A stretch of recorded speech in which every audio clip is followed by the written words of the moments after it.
በጣም ብዙ ናችሁ። ስላነሰብኝ የደገምኩትና ለዚህ በዓል ስላደረሰን ክብር ምስጋና ይግባው። የትምህርታችን መነሻ ወያውእየከ ነበልባሉ ፍሙም ነበልባሉም አይፈጅህም በሚል ርዕስ እንማማራለን። በነቢያት ትንቢት ለሐዋርያት ስብከት ለሊቃውንቱ ትርጓሜን የገለጠ ለእኛም የሚሰማ ጆሮ የሚያስተውል አእምሮ አድሎ እንዲያስተምረን ፈቃዱ ይሁንልን። ነበልባሉም አይፈጅህም ሲበሉት እስኪ የማይፈጅ ነበልባል ያድርግልን፣ የማያቃጥል እሳት ያድርግልን። ነበልባሉም አይፈጅህም። ነገረ ቅዱሳንን፣ ክብረ ቅዱሳንን፣ ገድለ ቅዱሳንን የዛሬውን የሐምሌ 19 የቅዱስ ገብርኤልን ተራዳኢነት፣ የእግዚአብሔርን ቸርነት፣ የቅድስት ኢየሉጣ የቅዱስ ቂርቆስ ሰማዕትነትን የሚገልጥ ርዕስ ነው ያነሳ። የዛሬው በዓል ብሉይን ከሐዲስ ያገናኘ ነው። የዛሬው በዓል መጻሕፍተ ሐዲሳት መጻሕፍተ ሊቃውንት የተጣመሩበት በዓል ነው። በዚህ ርዕስ ብዙ ምስጢራትን እንቃኛለን። አየሩን ጊዜውን እየዋጀን ነበልባሉም አይፈጅህም። ይህን የተናገረው ከአራቱ አበይት ነቢያት ልዑለ ቃል ቃለ አዋዲ ዘይሰብክ በገዳም አእዋዴ ቃል ቃለ አዋዲ የስሙ ትርጉም መድኃኒት የተባለው ከነቢያት የመጀመሪያው ቅዱስ ኢሳይያስ እናት አባቱ ቅቡእም ቅቡአን ከተመረጡት የተመረጠ ብለው ጠርተውታል። ትውልዱ ነገዱ ኢሳይያስ ከነገደ ስምዖን ነው። ደረቅ ሐዲስ የተናገረ፣ ሌሎቹ ነቢያት በሰምና በወርቅ ይናገራሉ። እርሱ ግን በቀጥታ ሐዲስ ኪዳንን ብሉይ ኪዳን ላይ ሆኖ የተረጎመ የተናገረ ሐዋርያ ነቢይ ወያውእየከ ነበልባሉ ትንቢተ ኢሳይያስ ምዕራፍ 43 ቁጥር 2 ላይ ነው የምናገኘው። ከላይ ከፍ ብለን ምዕራፍ 43 ቁጥር 1 ላይ ለርዕሳችን ጭብጥ ሐሳብ ወይንም መነሻ የሆነን ዘንድ መንደርደሪያ የሆነን ዘንድ ከላይ ከፍ ብለን እንመለከተዋለን። ወይእዜኒ ከመዝ ይቤ እግዚአብሔር አምላክ ዘቀብረከ ያዕቆብ ወዘፈጠረከ እስራኤል ኢትፍራህከ እስመ አድኃንኩከ ወሰመይኩከ ስመከ ወዚአየ አንተ። አሁንም ያዕቆብ ሆይ የፈጠረህ እስራኤልም ሆይ የሠራህ እግዚአብሔር እንዲህ ይላል፣ ተለይቼሃለሁና አትፍራ። ንያለው አድኜሃለሁና አትፍራ። በስምህ ጠርቼሃለሁና አትፍራ። አንተ የኔ ነህ። ክብር ምስጋና ይግባው። ደስ ይበላችሁ፣ እኛም የእግዚአብሔር ነን፣ እናንተ የኔ ናችሁ ይላል እግዚአብሔር። አንተ ከኔ ጋር ነህና እኔ ካንተ ጋር ነኝና ተቤዥቼሃለሁና በስምህ ጠርቼሃለሁና አትፍራ። ቀጠልና ወእመኒ አዶከ ማየ አነ ሀሎኩ ምስሌከ አፍላግኒ እያሰጥሞከ ውሃውን በተሻገርክ ጊዜ እኔ ካንተ ጋር በረድኤት አለሁና ፈሳሾች ውሃዎች አያሰጥሙህም አለ። ምኖች ምን አይልሁ?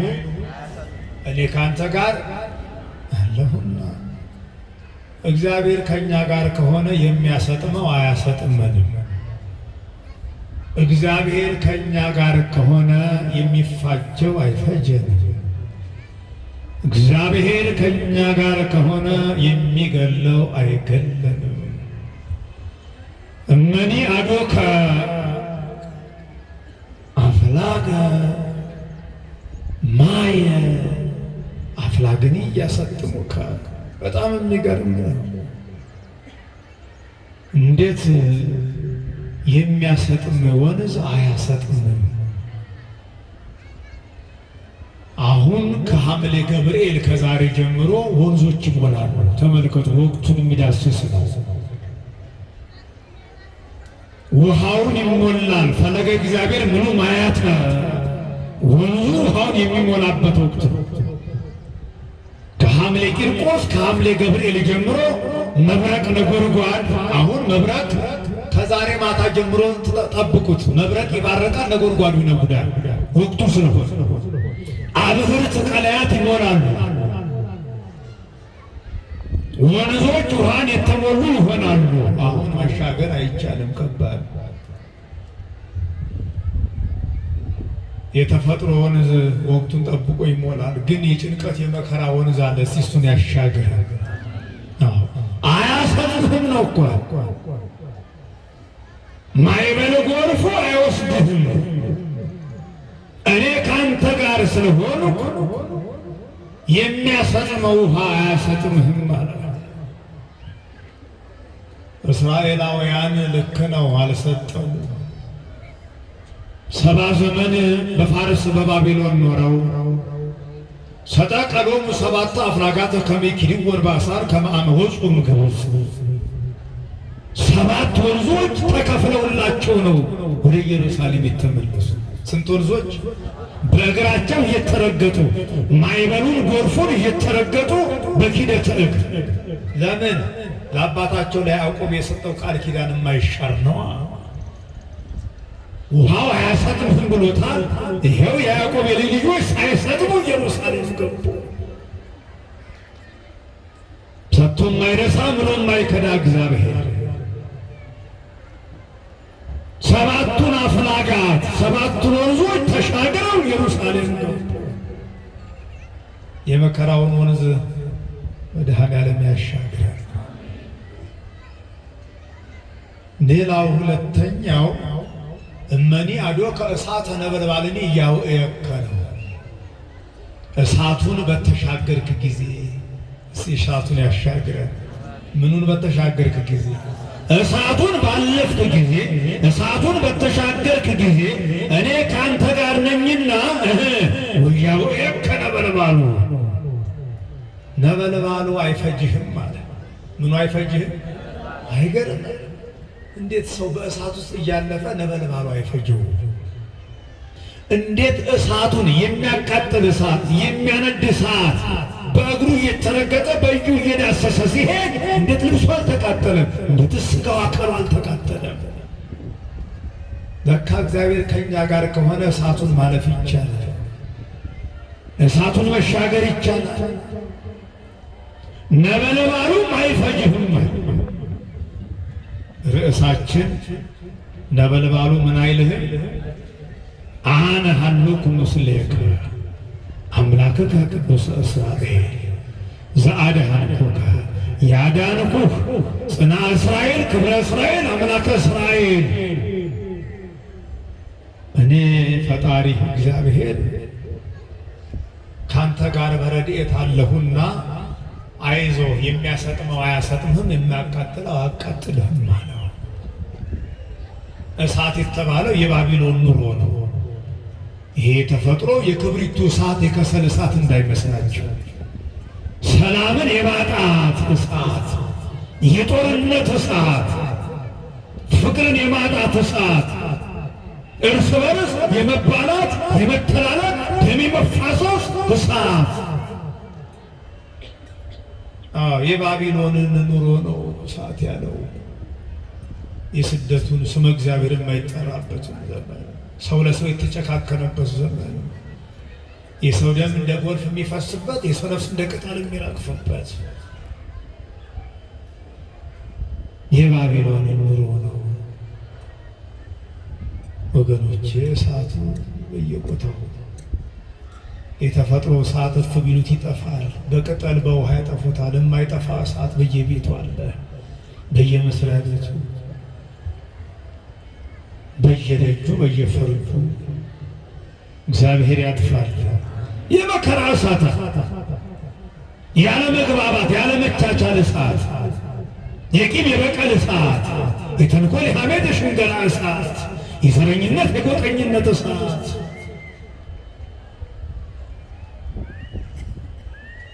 ነበልባሉ አይፈጅሽም።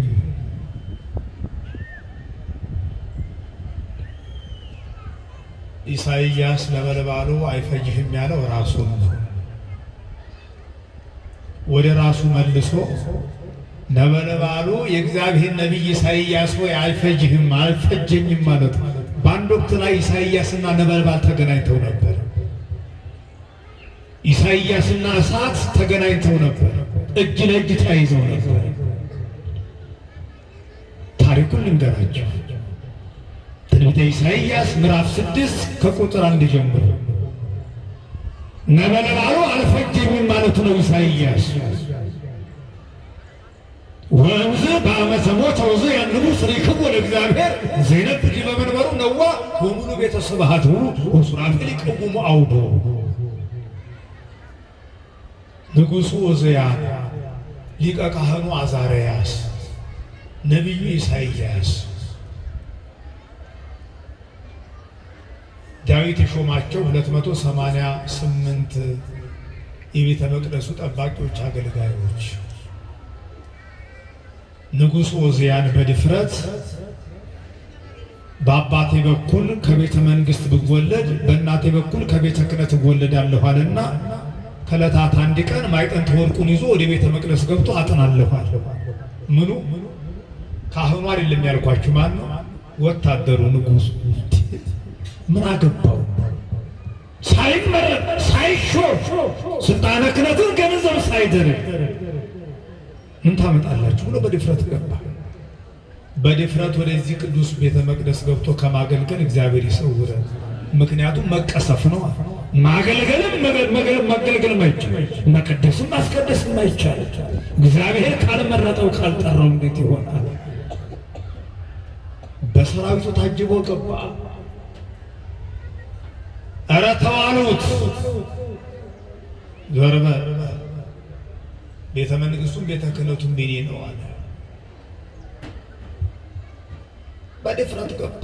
ከመሳይ ነው ምእመኑ። ጉድ እኮ ነው። ኧረ እንደው ምእመን አማኝ እንኳን አይደለም እኮ ምግባር ሃይማኖት ሳይኖረው አላዊ ንጉሥ። ኢሳይያስም ወዳጁ ነው ንጉሥም ነው። ቢፈራው ቢያፈራው ዝም አለ። ይሄ ዝምታ እሳትን ያመጣል ወገኖች። መገሰጽ ያለበትን እንገስጸው፣ ማስተካከል ያለበትን እናስተካክል፣ ድርሻችን ልወጣ። ይሄ አፍለጉሞ ዝም ማለት ያስቀጣል። ነግሮ አይታረምም። ተናግሮ የመሸበት ማደር። በይበልጥ የቤተ ክርስቲያን ጉዳይ፣ የደግሞ የቀኖኗ ጉዳይ፣ የሥርዓቷ ጉዳይ ዝም ማለት አስፈልግ። ምን አገባኝ የበላዮቹ ናቸው፣ የፓትርያርኩ የጳጳሱ ያለቃው፣ ይሄ የሚባል የለም። ሁላችን ይመለከታል። የድርሻችን ልወጣ፣ ዝም አንበል እንዳንቀጣ። ሁሉም ድርሻ እና ንጉሡ በድፍረት ገብቶ ማዕጠንተ ወርቁን ይዞ ያ ይፈውስ ያንን የነበረው የፈውስ ዕጣን የድኅነቱ ዕጣን ግንባሩን ሲለው ያ የድኅነቱ የመቅሰፍት ሆነበት፣ የምህረቱ የቁጣ ሆነበት። የንጉሡ ግንባር በለምጽ ነደደ። በኃጢአት በበደል ከመንደድ እግዚአብሔር ይሰውር። አራራ ንጉሡ ለምጽ ወጣበት ብለው ቶሎ ብለው ለመሸፋፈን ሞከሩ፣ ግንባሩን ጠቀለሉት። እግዚአብሔር መቅሰፍት ሊጠቀለል ማን ሊመልሰው ክብሩ? በዛ በዘውዱ ላይ በሻሹ ላይ አሁንም ወጥቶ ታየ። እስራኤላውያን ሁሉ አዩት። አረ ይሄ ለምጻም አሉ። እንዴ ንጉሥ ሺህ ዓመት ንጉሥ ንገስ የሚሉት ሰዎች አንተ ለምጻም።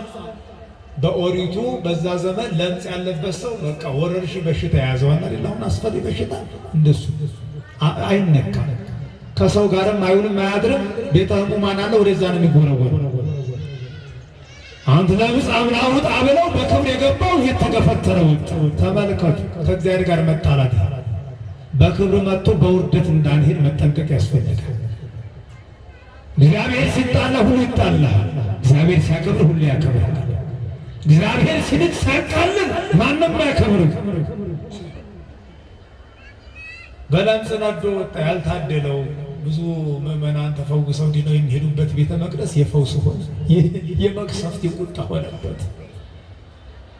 ወደ ቤተ እግዚአብሔር ስንመጣ ራሳችንን ፈትሽ፣ እንመርምር። ምሕረትን ነው ቁጣን ነው ይዘን የምንሄደው? በረከትን ነው መርገምን ነው? ራሳችንን ፈትሽ። በኦዚያን መንገድ እንዳንመጣ ወይዙ አታም ሁሉ የአቅር ቤተ መንግሥት አቃቤ መንግሥት አድርገው ልዩ አታምን ሾሙት ይላል። መንበረ መንግሥት ያለ ጠባቂ ስለማያድር ንጉሥ ኦዚያን አላማረበትም። መጨረሻ ተቀስፎ ወዲያው ሳይሰነብት 1-2 ሳምንትም ሳይቀር ሞተ ይላል። እንግዲህ የክፉ ሰው መጨረሻው ሞተ። እግዚአብሔር ከዚህ ሰውረን መጨረሻችን ያሳምርልን። ታዲያ ምንድነው እሳቱ ካላችሁ ልመጣ ነው። ለኃጥአን የመጣ ለጻድቃን ይተርፋል ነውና ኢሳይያስ ሀብተ ትንቢት ተነሳ። ያ ትልቁ ነቢይ እኮ ዝም በማለቱ ተገሰጸ፣ አንደበቱ ተዘጋ። 27 ዓመት አንድም 3 ዓመት ይላሉ አባቶቻችን። ሀብተ ትንቢት ተነሳው፣ ከንፈሩ በለምጽ ነደደ። የኦዚያን ግንባር ነው፣ ኢሳይያስ ደግሞ ከንፈር። ዝም ያለ አንደበት ከንፈር በለምጽ ይነዳል። ተጠንቀቅ፣ ተጠንቀቅ። እውነትን እናገርበት። እግዚአብሔር በፈጠረው አንደበት መመስገን፣ እውነት መነገር አለበት። በአንድ ምላስ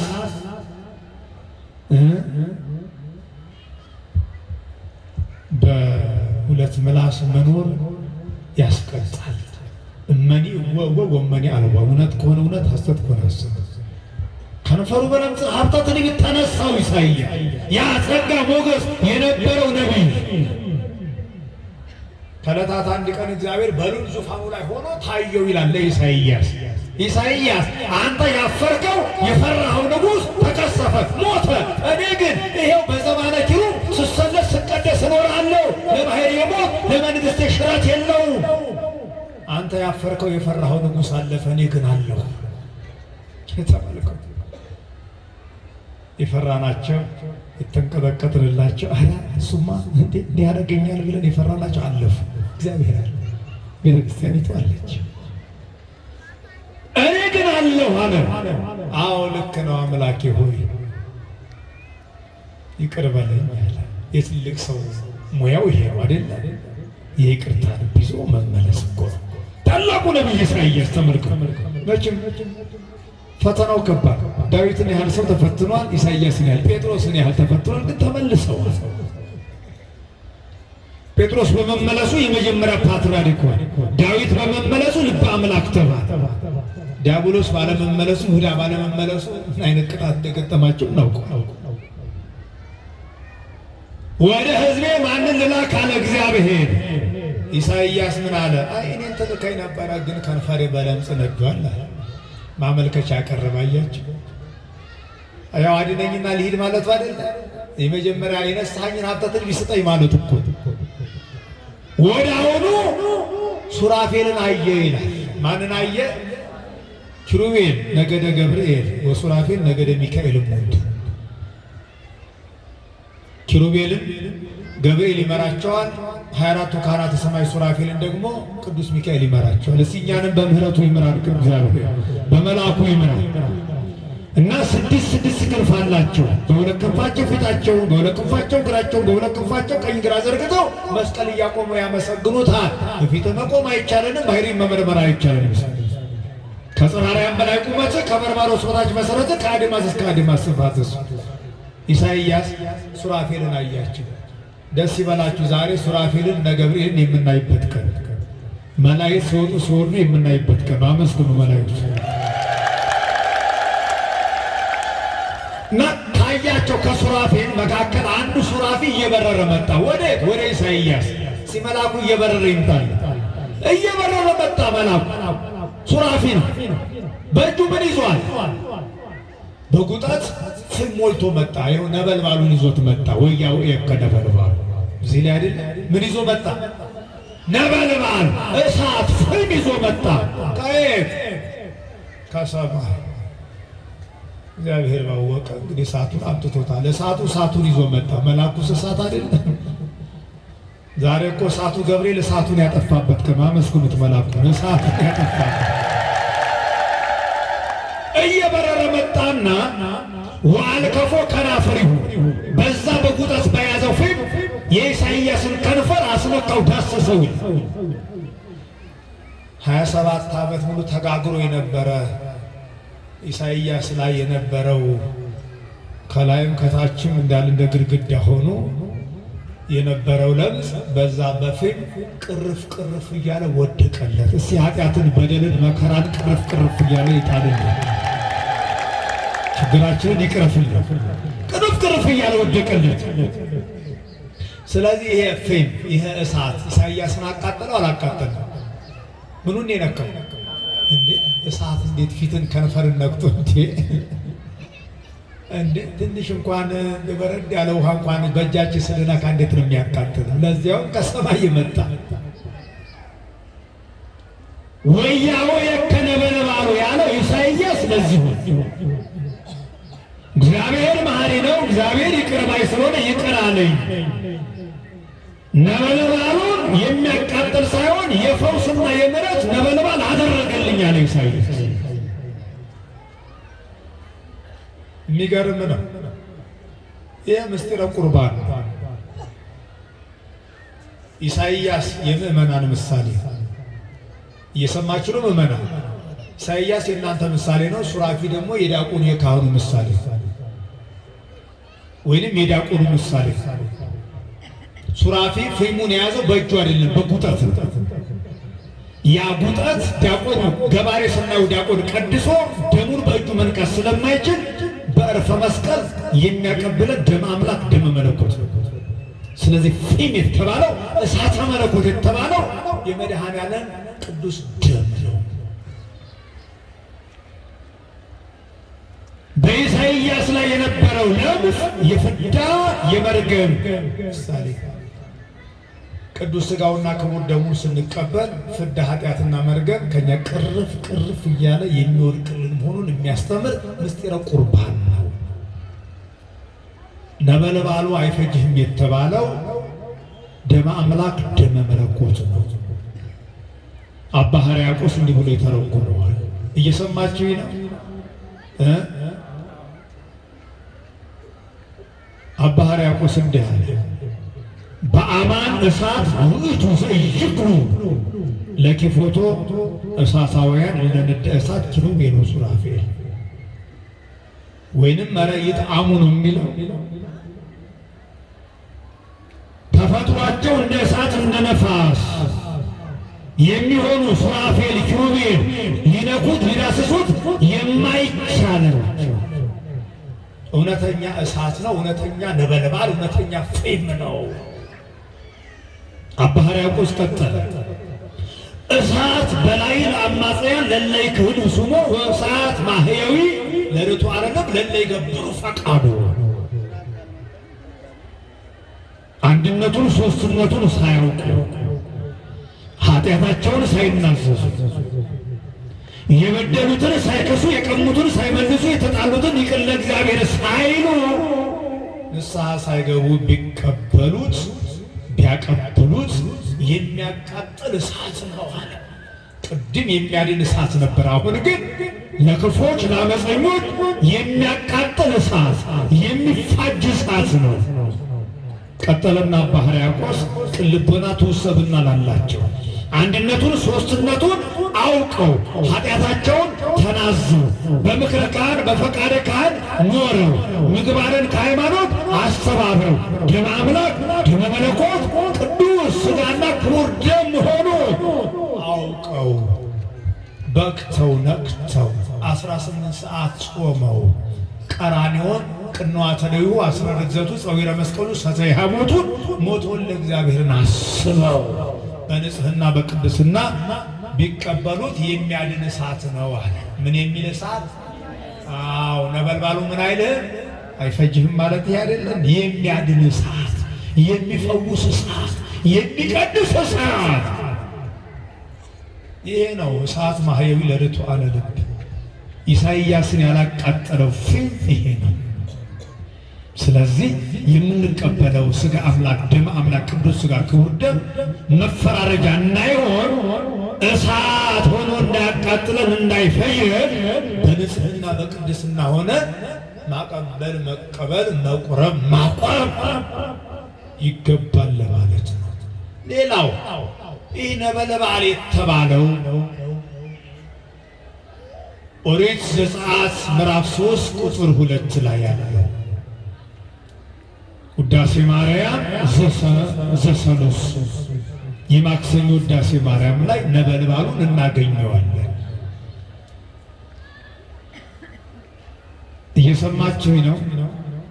ነበልባል ከሐመልማል ሐመልማል ከነበልባል ተዋህዶ ሙሴ አይቷል። ኢሳይያስ ብቻ አይደለም። ዛሬ የሚገርማችሁ ሐምሌ 19ም ነበልባል ከሐመልማል ተዋህዶ ተመለከትን። ኋላ ላይ እናየዋለን። አንቲ ውእቱ ዕፅ ዘርእ የሙሴ በነደ እሳት።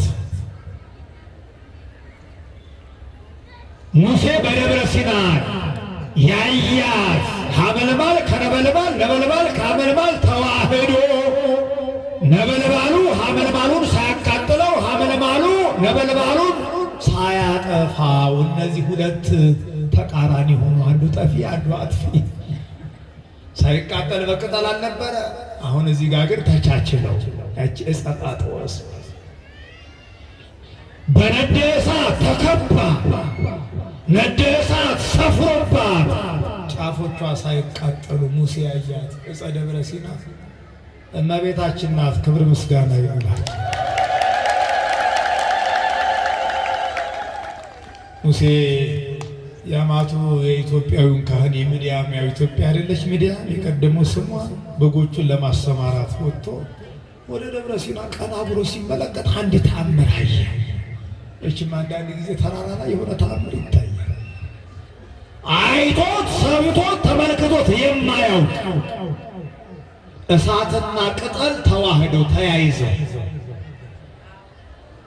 ምንም ሳይጠፋፉ አንዱ አንዱን ሳይቃወመው ሁለቱ ተዋህደው ተቃራኒ ሆነ ነገሮችን አየ።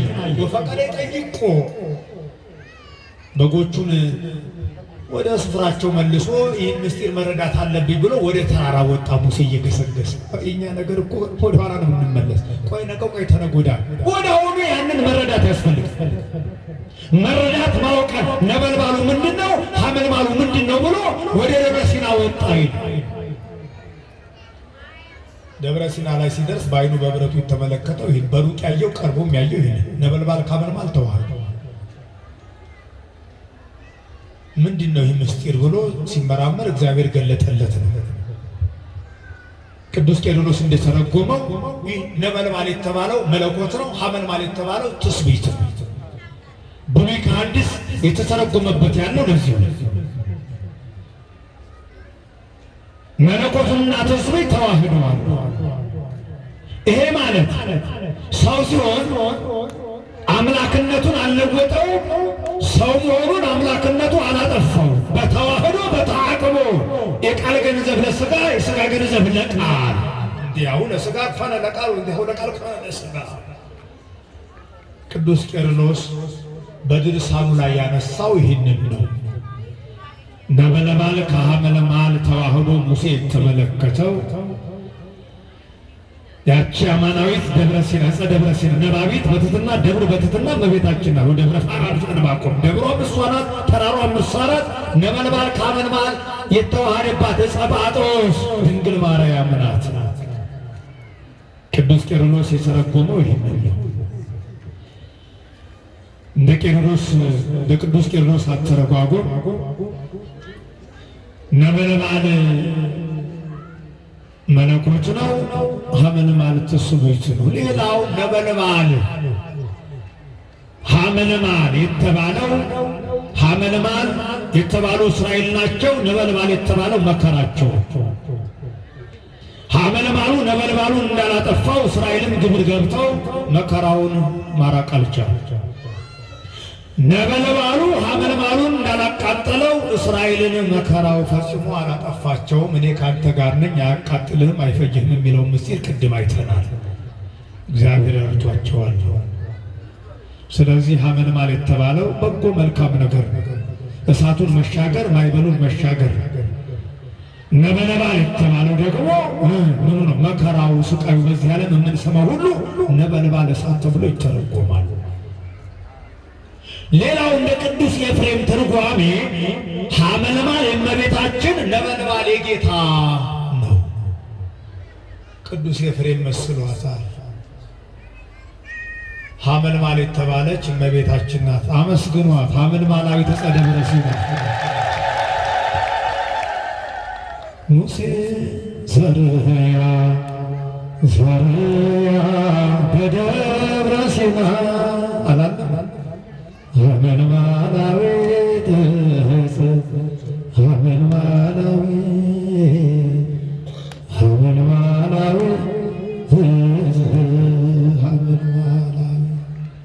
ዘማሪውን እንዲያመጡት አይደል?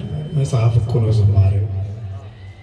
ሐመልማላዊት የማትጠወልግ የማትደርቅ ንጻ ጠባይ የማያርፍባት መልክም የማይወርቅባት ሐመል ሁልጊዜ አበባ የሆነች ሐመልማላዊት ጸደብረ ሲና ድንግል ማርያም ናት ነው። ነበልባል የተባለው ጌታ ነው። ከስጋዋ ስጋ ከነፍሷ ነፍስ ነስቶ ፍጹም ሰው ሆነ። ተዋሃዳት ማለት አይደለ? ሙሴ ያየው ምስጢር ይሄ አይደለ? ወያው ከነበልባሉ እፎኑ ያዋይኪል አናባሪያቆ እንደምን አላቃጠለሽም እሳተ መለኮት በሆድሽ ታጥሎ በቀኝ ነውን ወይስ በግራ? ሰባት የእሳት መጋረጃ ወሰባቱ መንጦላዕት ዘነደ እሳት አይቴኑ ተደለወ ወአይቴኑ ተሳፋ ወአይቴኑ ተታቀለ በውስተ ቅድስት ገቦች በየማኑ ወንገቦች በጸጋሙ። ሰባቱን የእሳት መጋረጃ ወዴት በቀኝሽ ነው በግራሽ ወዴትስ ተተከለ? እንደምን አላቃጠለሽም? አባ ሕርያቆስ ተደነቀ፣ መረመረ፣ አየ። እንዴት አላቃጠለሽም? እግዚአብሔር ቀድሞ ለሙሴ ገልጧል፣ አሳይቷል።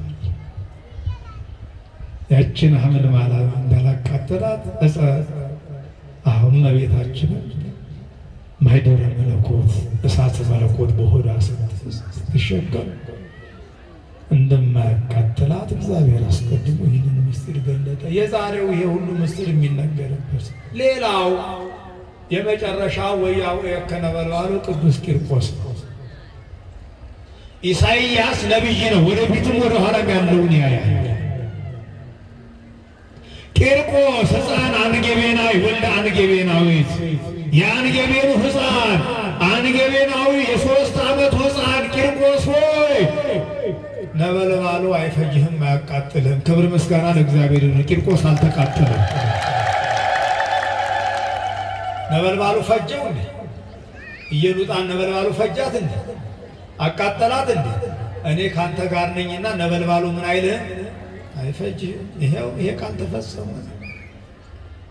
ገድለ ቅዱሳን ነው። ነገረ ቅዱሳን ገድለ ሰማዕት ያለው በዚህ ነው። ኢሳይያስ ስለ እስራኤል ስለ ራሱ ተናገረ። ሶስተኛ ስለ ቅዱስ ቂርቆስ ዛሬ ቅዱስ ቂርቆስን፣ ቅድስት ኢየሉጣን፣ ቅዱስ ገብርኤልን እግዚአብሔርን እናስባለን። ቅዱስ ቂርቆስ አባቶቻችን እንዳስተማሩ ሌሊቱን ሙሉ ቃለ እግዚአብሔር ይህን የሚናገር ታሪኩ በጣም ሰፊ ነው። ሙሉን ታሪክ ለመተረክ ጊዜ ያጥረናል። አንተርከው ዋናውን እስኪ መነሳት አስተማሪ የሆነውን ታሪካቸውን እናንሳ። ነበልባሉ ምን አይልህም አይፈጅህም የሚለውን ወደ አንጌቤን ይዘን ምን ሄደው ቅዱስ ቂርቆስ ሀገሩ ሮም አንጌቤን፣ አባቱ ቆዝሞስ ይባላል። እናቱ ማን ትባላለች? ተናገሩ እናቱ የተናገሩ እንጂ ቅድስት ማን? እስቲ ቅድስት እየሉጣ ያርጋችሁ። ሕፃናቱ ልጆቻችሁን ቅዱስ ቂርቆስ ያደርግላችሁ። ዛሬ እናታችን እየሉጣ እንድንመስል ይመጣ። ልጆቻችን ቂርቆስን መሆን አለባችሁ። በአጠቃላይ የዛሬው ታሪክ የሚያስተምረው እናት ቅድስት እየሉጣ ለእናቶች እናትነትን፣ ቅዱስ ሕፃኑ ቅዱስ ቂርቆስ ለልጆች ልጅነትን እንዴት በየት ምን እያደረግን ማሳደግ ማደግ እንዳለብን የምንማርበት እናትና የልጅ ትምህርት ነው። ዛሬ እናቱ ቅድስት እየሉጣ ናት። ትውልዷ ከአዝማደ ነገሥት ናት፣ ንግሥት ናት። እነዚህ ሁለቱ ሰማዕታት በስማቸው ጽላት ተሰይሞላቸዋል። አመስግኑ እግዚአብሔር። ጽላት ጽላት ተቀርጾላቸው ማን ይቃወማል? ነበልባሉ አልፈጃቸው። ወአጥፎ ኃይለ እሳት በምሕረቶሙ እሳትን የሚያጠፋ ምሕረት አላቸው። እንዴት ነው ታዲያ ታቦት የማይቀረጽላቸው? ቤተ ክርስቲያን ታንጾላቸዋል። የቅዱስ ቂርቆስ ቤተ መቅደስ መልክ ተደርሶላቸዋል። መልክአ ቂርቆስ ወኢየሉጣ ጽላት እንዲሰየምላቸው ቤተ መቅደስ እንዲታነጽላቸው መልክ እንዲደረስላቸው ምን ሰርተው ይሆን? ቤተ ክርስቲያን ዘመነ ሰማዕታት ብላ የጠራችው የነ መክስሚያኖስ የነ ዲዮቅልጥያኖስ በይበልጥ በዚህ በሶስተኛው መቶ ክፍለ ዘመን የነበረው የቤተ ክርስቲያን ሕይወት በጣም ከባድ ነበር። የዛሬው እንላለን እንጂ ከዛሬ የባሰ ከባድ ዘመን። በይበልጥ ዲዮቅልጥያኖስ በነገሰ በ20ኛው ዓመት የነበረው በ303 የነበረው የክርስቲያኖች መከራና የቤተ ክርስቲያን ስቃይ ተብሎ አይነገርም። ከቃል በላይ አብያተ ክርስቲያናት ይታሰዋ፣ አብያተ ጣዖታት ይትረሃዋ። የጣዖታት ቤቶች ይከፈቱ በየቦታው። የጣዖት ቤት ይሰራ ማን ይከለክላል? በገጠር በከተማ በየቦታው። የቤተ ክርስቲያን ደጅ ደግሞ ይዘጋል። እግዚአብሔር ይህንን ዘመን አያምጣው። የቤተ መቅደስ ደጅ ይዘጋ፣ የገዳሙ ደጅ ይዘጋ፣ የቤተ ክርስቲያን ደጅ ይዘጋ። የቤተ ክርስቲያን ደጅ ተዘግቶ የትኛው ነው የሚከፈተው? እንደ አይነት አዋጅ የታወጀበት ዘመን ነው። ዘመነ ሰማዕታት ብላ ቤተ ክርስቲያን ሰይሟል። በዚህ ዘመን የነበሩ ናቸው ቂርቆስና እየሉጣ። እንጨት ተጠርቦ ድንጋይ ተለዝቦ ጣዖት የሚመለክበት ዘመን ነው። አምልኮተ እግዚአብሔር ተተዋል።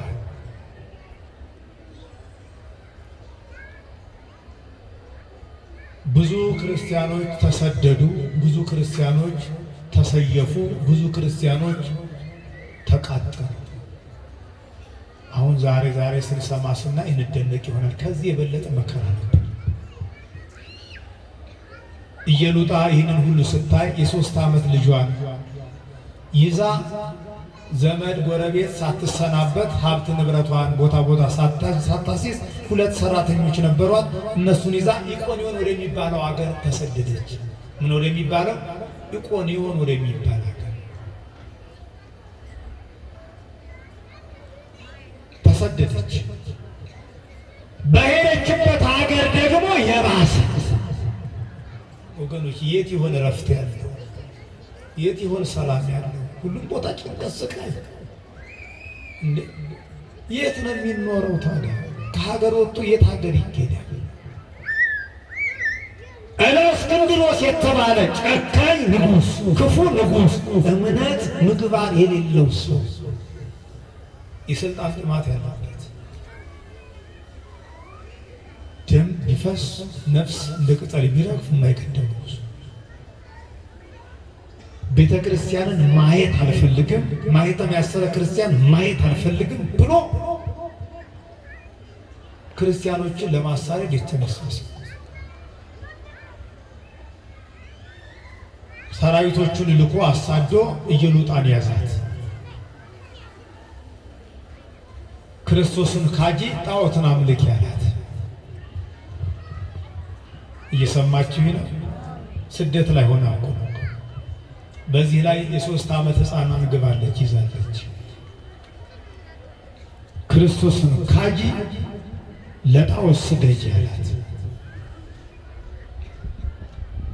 በጣም ከባድ። አለበለዚያ በሰይፍ ልጅሽም አንቺን ትቀጫለሽ። እርምጃ ወስዳለሁ። ኢየሉጣ ግን ምን አለችው? ዓይን እያለው የማያይ፣ እግር እያለው የማይሄድ፣ ጆሮ እያለው ለማይሰማ፣ እጅ እያለው ለማይንቀሳቀስ ግዑዝ ለሆነው ጣዖትማ እኔ አልሰግድም አለችው። ክብር እግዚአብሔር ይሁን።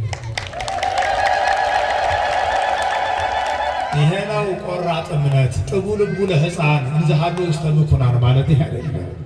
በሞት አደባባይ ሆነው ሰማዕታቱ ልባቸው የጨከነ ነው። የምታመጣውን አምጣ። ነፍሳችን ሳይሆን ስጋችንን ነው አንተ የምትገለው። እኛ የምናመልከው የምንፈራው የምንሰግደው በስጋም በነፍስ ላይ ስልጣን ላለው ነው።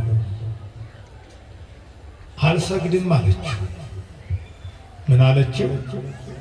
ጣዖትን አልሰግድም፣ ለጣዖት አልሰግድም፣ ጣዖትን አላመልክም። የማመልከው ሰማይና ምድር የፈጠረ ማንን ነው? እግዚአብሔርን ነው አለችው። ደግሞም አይደለም እኔ ይህንን ሕፃን ራስ ሂድና ጠይቀው አለችው። ማንን? እንኳን እኔ አይደለሁም ሕፃኑ እንኳን ይመልስልሃል። አምልኮተ እግዚአብሔርን ሁሉም ያውቀዋል።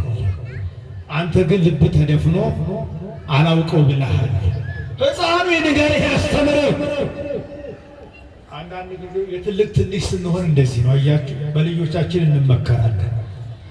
እኛ መምከር፣ እኛ አርአያ ምሳሌ መሆን ሲገባል ስለ ልጅ ከእኛ በላይ ሆኖ እኛን ሲመክር የትልቅ ትንሽ ማለት ይህ አይደለም። ልጄን ጠይቀዋለች። አንተ ሕፃን አለ። ቁመቱን አይቶ የመንፈስ ቅዱስ ማደሪያ እንደሆነ አያውቅ። ወገኖች ቁመትና ርሜ እንዳትለቁ። እግዚአብሔር በትንሹ ላይ ትልቅ ስራ እንዳትልቁ፣ እንዳታቃሉ። አንተ ሕፃን ወርቅ እሰጥሃለሁ፣ ለትምህርት ቤትም ደብተርና ቦርሳም ቢጤ እሰጥሃለሁ። ዩኒፎርምም እንደው በነፃ ቢሆን ችግር የለም። ትምህርት ቤት የፈለግክበት አስተምራለሁ። አንተ ናለጣው ስገዳል። ሰው የሚያስበው እኮ ሃይማኖትን የሚያህል ነገር በዚህ ትርኪ ምርኪ ለሆነው ነገር እንዳትሸውቱ። በነፃ እናስተምርላችሁ፣ በነፃ እናልብስላችሁ የሚል ካለ መርምሩት፣ ይሁት፣ ፈትሹ። ሰይጣን በችግር ነው የሚገባው። ክርስቶስን ክዶ ከማሸብረክ ከማጌጥማ የቀረው ይቅር። ሃይማኖት የሌለው ትምህርት ቤት፣ ሃይማኖት የሌለው እንዴ ሀብት ንብረት ምን ዋጋ አለው? እግዚአብሔር አልባ የሆነ ነገር ምን ዋጋ አለው? እና እንደው ልክ አንድ ሕፃን ልጅ በሳንቲም በብር እንደሚታለላል አይደለ? እንደው ለማታለል የዛሬ ልጅ ደግሞ በስልክ ነው መሰል የሚታለል። ድሮ ሳንቲም ናስገዳ በጣም የሚገርመው ያላሰበው ያልጠበቀው ትልቅ ድብረ ወደረበት። ትልቅ ጉልበት ምን አለው ሕፃኑ? በመንፈስ ቅዱስ ተሞልቶ አንሰ ይሰግድ ለአማልክትከ ርኩሳን እለ ይኩኑ አድኅኖርሶሙ። እንኳን አንተን እንኳን እኔን እንኳን ሌላውን ራሳቸውን እንኳን ማዳን ለማይችሉ ለነዚህ ለርኩሳት ጣዖቶችማ እኔ አልሰግድም አለ ቅዱስ ቂርቆስ። በረከቱ ይደርብ። ከፈለክ አንተ ራስህ ፍቅድርን ግርምያ እየወደቅ እየተነሳ ስገድ እንጂ እኔማ ለእግዚአብሔር ነው የምሰግደው። ሕፃን መሰልኩ እንዴ? እኔ እኮ በመንፈስ ቅዱስ ያደግኩ የሕፃን አዋቂ ነኝ። ጣዖታቱን ረገማቸው ነው የሚለው። እነሱም አንተም የተረገማችሁ ሁኑ ብሎ ንጉሡን ገሰጸው ሕፃኑ። ንጉሡ ተበሳጨ፣ ተቆጣ። አንተ ሕፃን አለ ከእናትህ ጋር አሁን ትቃጠላታለህ በእሳት አለ።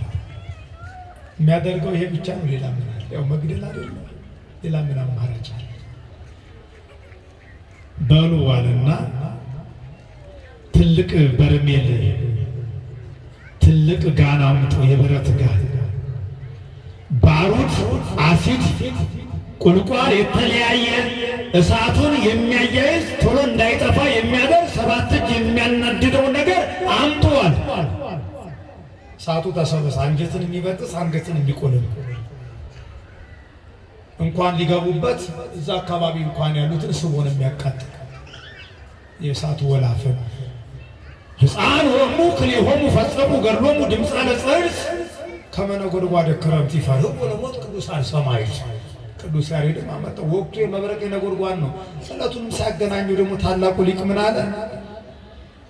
በጋን ውስጥ የነበረው የእሳቱ ድምፅ ወላፈን 42 ምዕራፍ ድረስ ይሰማ ነበር ይላል። ስንት ምዕራፍ? 42 ምዕራፍ። አንድ ምዕራፍ 1 ማይል ወይንም 1.6 ኪሎ ሜትር። ኪዳነ ወልድ ክፍሌ በድሮ ጊዜ እንግዲህ ምዕራፍ ነው የሚባለው፣ እንደአሁኑ ኪሎ ሜትር ለመለኪያ እና 1 ኪሎ ሜትር በድሮ ጊዜ 5 ምዕራፍ ነው።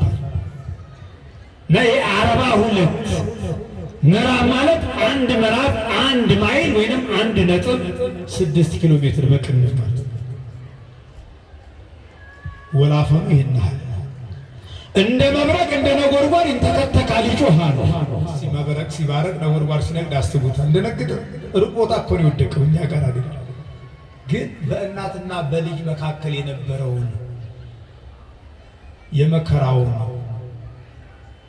የእሳቱን ድንፋት አስቡት። ኢየሉጣ ይህንን ስታይ ፈራች። ምን አለች?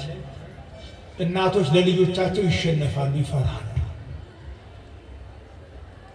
እነሱ የፈለገውን መከራ ይቀበላሉ። ግን ለልጄ ስል አይደለም ምንድነው የሆነ ችግር ሲመጣ ለልጄ ብዬ የታገስኩት ያለፍኩት የሆነ ልጇ እንቅፋት እንኳን ወይየው ልጄ ነው አይደለም ምንድነው የዛሬን አድርገውና አሁን እንኳን ያው ፍግም በል ነው አይደል? ደግሞ አይ እናንተን አይደለም አሁን እናትራገማለች እንጂ አሁን በአፏ እንደዛ ቢሆን አሁን ያስችላታል። በዚህ አስቀረ ትላለች። አሁን ትንሽ አምሽቶ ቢመጣው ነው የምትለው። አፋልጉኝ አንዱ ያፍ ነው የሚባለው አይደል? ይሄ ትንሽ ሲያናግዳ ፈራች ነው ወይ የ3 ዓመት ልጅ አቅፌ ተሰልጄ አድነዋለሁ ብዬ ወየው አለች። ሰይጣን በልቦና ውስጥ አደረና የሕይወትን አክሊል እንዳትቀዳጅ ያደረጋል። ተመልከቱ፣ አንዳንድ ጊዜ የሆነ መልካም ነገር በጎ ነገር ስንጀምር መሰናክል መንገድ ላይ ለማስቀረት ክፉ ሀሳብ አይኖራችን ይመጣል። ጀምረን እንዳንጨርስ እኮ እንዳንሸለም እኮ ሩጫው እንድናቋርጥ የሆነ ሀሳብ ይመጣል። ፈራ፣ ደነገጠ። ቂርቆስ ወደ እግዚአብሔር ጸለየ። እባክህ እግዚአብሔር አምላክ እናቴን አስችላት፣ አስጨክናት። መከራውን ያስጨክነ፣ መከራውን ያስችለ። ይቤላ ሕፃን ለእሙ ጥብእኪ እሙ ወይ ትናፍቂ እምዝዳግም ይንመውት እምዝዳግም አልቦት ኩነኔ። አንድ ጊዜ ብንሞት ሁለት አንሞትም። በስጋ ብንሞት በነፍስ አንሞትም። በምድር ብንሞት በሰማይ። እናቴ ሆይ ጨክኛ። ምን በይ? ጨክኝ እናቴ ሆይ አይዞሽ፣ ይህ እሳት ይጠፋል። አሁን ያየነው እሳት ከሰል ይሆናል፣ አመድ ይሆናል፣ ይወድማል። እኛ መፍራት ያለብን የማይጠፋውን እሳት ገሃነመ እሳት ነው፣ የነፍሱን እሳት ነው። በዚያውም ላይ ዘአድኀኖሙ ለአናንያ ወአዛርያ ወሚሳኤል ውእቱ ያድኅነነ። እኔ አንድ ሕፃን ልጅ ነኝ። 3ቱን እንኳን ሕፃናት እግዚአብሔር አልተውም። አናንያ አዛርያ ሚሳኤልንም እኮ የታደገ አምላክ ነው። የሚገርመው ታኅሳስ 19 3ቱን ሕፃናት ገብርኤል ከእሳት አወጣ አይደል? ሐምሌ 19 ደግሞ ዛሬ እናትና ልጅን አወጣ። እንደ ሕፃናትን መታደግ መላኩ ልማዱ ነው ማለት ነው። በልጆቻቸው ይታደግልን መላኩ ቅዱስ ገብርኤል ሕፃናቱን ያወጣል፣ ያዳነ ያድነናል። እናቴ ወይ ጨክኝ። አሃዛ ለሙ ዳሰ የማን ወሰሃባ ቅርበ መኮንን ቅዱስ ያሬድ እማዬ እያለ ነጠሏን ቀሚሷን እየጎተተ አይገርም ለበረከት የሚጎትት ልጅ፣ ወደ ቤተ እግዚአብሔር የሚያደርስ ልጅ። ዛሬ ልጅ እኮ ወደ ፍርድ ቤት ወደ መከራን የሚጎትተው አይደለም፣ ከጎረቤት ጋር ለማጣላት፣ ለማባላት፣ ለማናከስ። ቂርቆስን ወደ እግዚአብሔር መንግሥት ሳባት፣ ወደ እሳት፣ ወደ ንጉሡ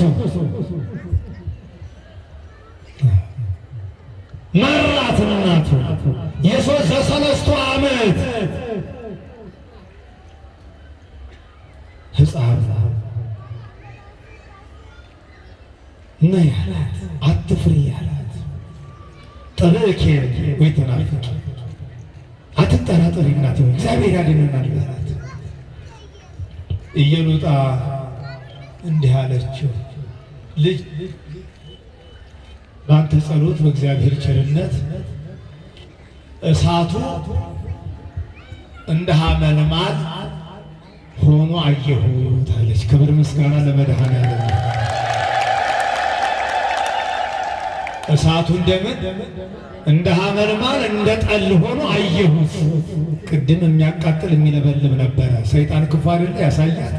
አሁን ደግሞ እግዚአብሔር ያንን የሚያቃጥሉን እሳት እንደ ሐመልማል እንደ ጠል አድርጎ አየሁት። እዚህ በኋላ ተያይዘው ወደ እሳት ውስጥ ገቡ። ሲወስዷቸው አሁን ልቧ በፍርሃት ታውቆ ነበር። መንፈስ ቅዱስ የልቧን አውቆ ፍርሃቷን አርቆላት ሁለተኛ ሞት አያገኘንም ብሎ ቅዱስ ቂርቆስ ጨክኝ ብሎ እናቱን ይዞ በእምነት ከፈላው ውሃ ውስጥ ገቡ።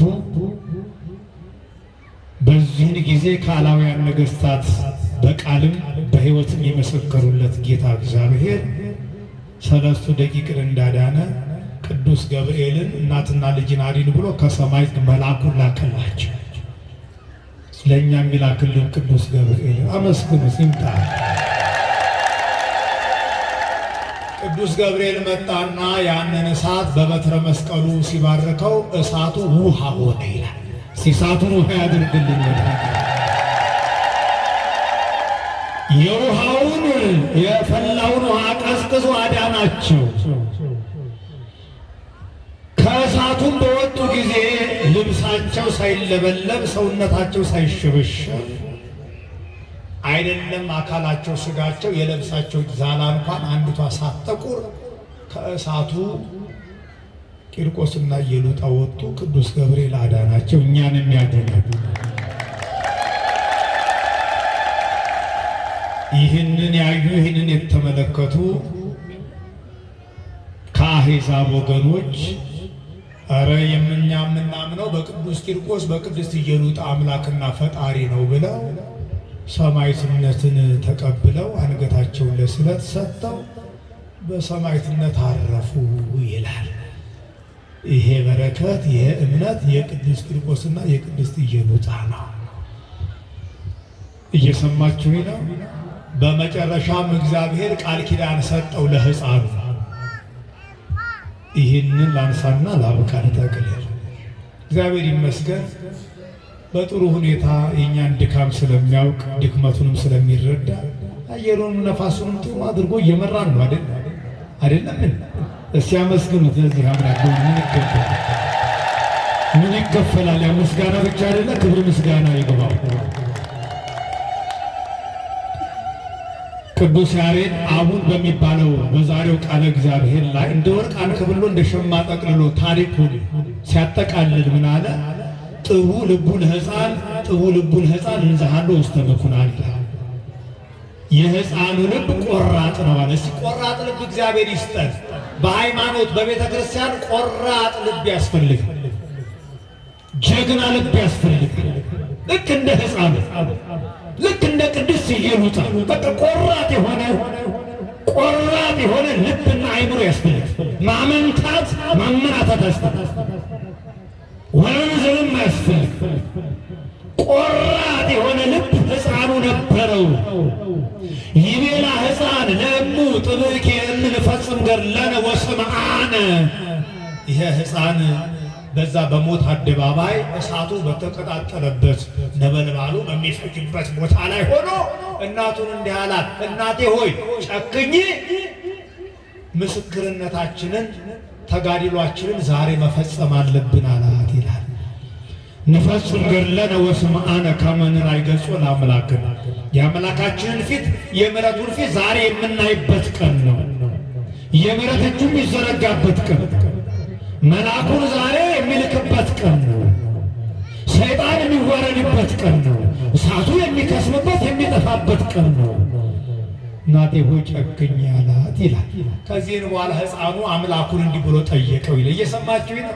መጠቅለያ ነበልባሉ ምን አይልም ነው ርዕሳችን፣ አይፈጅህም። ምን አለው ሕፃን? ይቤሎ ሕፃን ለእግዚኦ ዘመጠመዝ ገለ ተጋዲሌ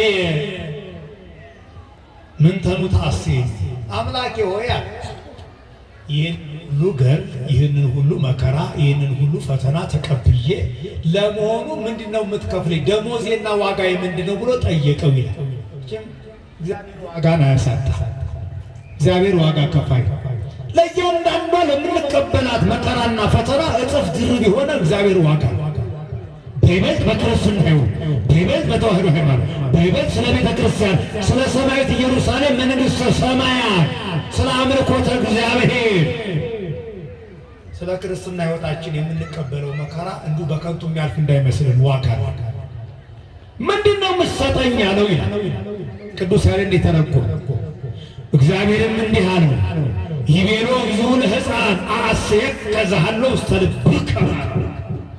ቂርቆስ በልብህና በአእምሮ ያለውን ሁሉ ያወጣ ያወረድከውን ሁሉ እሰጥሃለሁ።